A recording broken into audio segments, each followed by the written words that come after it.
At kaugnay nga po sa zero subsidy sa PhilHealth sa 2025, makakapanayan po natin ang kanilang tagapagsalita at Senior Vice President na si Dr. Israel Pargas.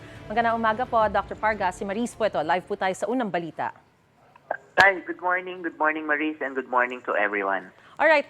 Doc, una po sa lahat, mukhang hindi po tutol si Pangulong Bongbong Marcos sa zero subsidy para po sa inyo sa 2025 dahil marami raw pong reserbang pondo ang PhilHealth at meron pang sobra na 150 billion. Sapat nga po ba itong reserve funds ninyo? Ano po ba ang reaksyon nyo rito?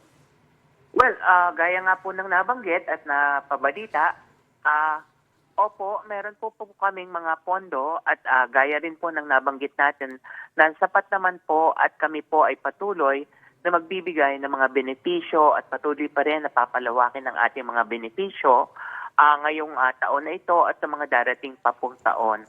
So, gaya po ng nabanggit din sa mga balita, meron nga daw po kaming mga excess funds and the Bicameral Conference Committee expects that we will use all these funds bago po nila madagdagan pa or kung bibigyan pa po nila in the next succeeding years.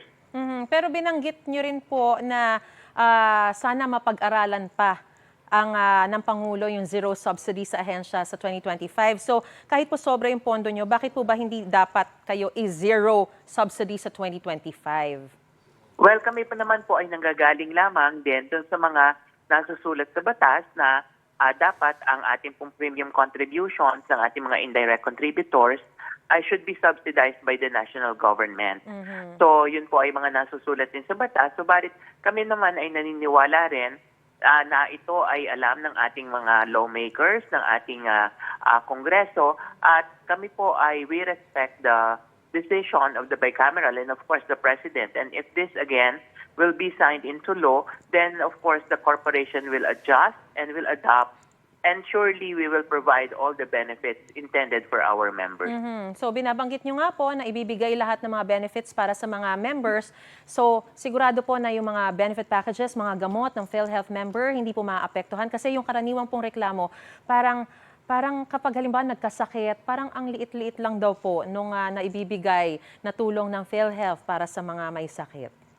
Opo, patuloy po nating ibibigay. Kung matatandaan mo, Maris, noong pong February of 2024, tayo ay nag-increase ng 30% across the board para po dun sa around 9,000 case rates na yun yung ibinabayad natin sa mga ospital for the members' benefits. And para rin lang po sa kaalaman ng lahat ay naaprubahan na po ng ating board ang another round of increase sa ating case rates. At sana po ay mailabas natin yan bago matapos ang taon or kung hindi man ay sa simula po ng taon ay magkakaroon po tayo ng another round of increase in our case rate. Very quickly lang po, Doc, kasi ang sinasabi naman po ni Dr.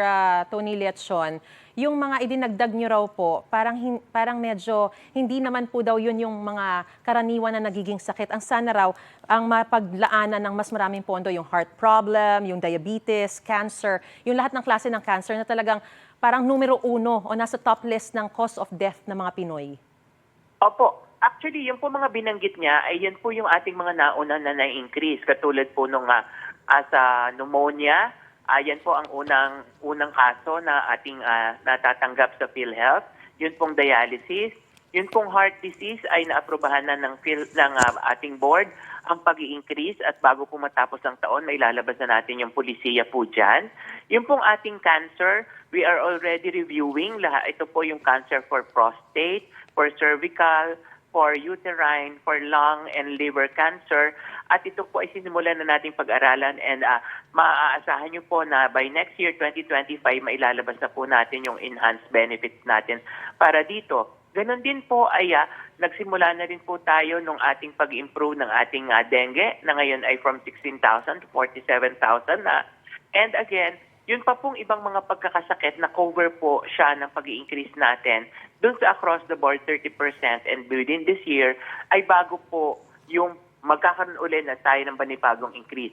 Alam mo, Maris, dalawa kasi yung ating naging direction sa pag-i-increase ng ating benefits. Una, yun pong mga 10 priority cases na yun po yung binabanggit ni Dr. Leachon. At pangalawa, para po hindi maiwan yung ibang case rates is yung across the board. So Okay. yun po ay nagawa natin ngayong taong ito and ipagpapatuloy pa rin po natin by next year. Good to hear that. Isa pa pong issue, Doc, yung kumalat na 138 million pesos daw na budget ninyo para sa Christmas party.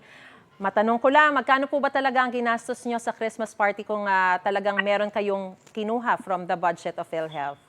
Actually, hindi po yun budget for the Christmas party. Kami po ay sumunod doon sa instruction ng Malacanang to scale down any Christmas party or any year-end activity. At kami po actually ay wala pa. Ngayon pa pong December 18 ang magiging year-end activity po natin.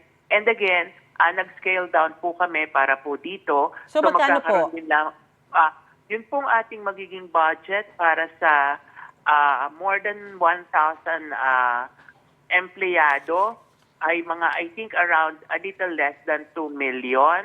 Okay.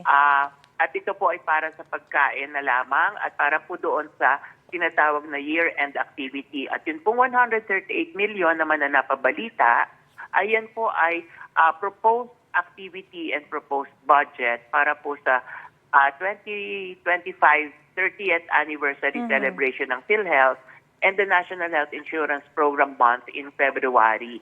Pero again, yun po, gaya din ng napabalita, ay hindi naman penal at hindi pa po approved. Kasi parang lumalabas po na parang hindi po ba masyadong malaki yung 138 million pesos kumpara sa 30th anniversary tsaka yung isa nyo pa pong event para sa February. Hindi po ba para sa benefits sana ng mga miyembro ng PhilHealth dapat napupunta yung pondong ito? Well, gaya po ng nabanggit ko, Ms. Maris, ito naman po ay proposed activities at hindi pa po yan approved. And this will be covering the whole Philippines, kasama po ang ating head office, kasama po yung 17 regional offices, and more than 100 plus local health insurance offices. And this will be for our members, for employees, for our employers, and for our hospital providers na kasama po sa selebrasyon ng ating activity. And the whole activity po kasi is planned to be a whole year round for our 30th anniversary. But again, gaya ng nabanggit ko, Maris, ito naman po ay hindi pa po approved at ito po ay still for evaluation.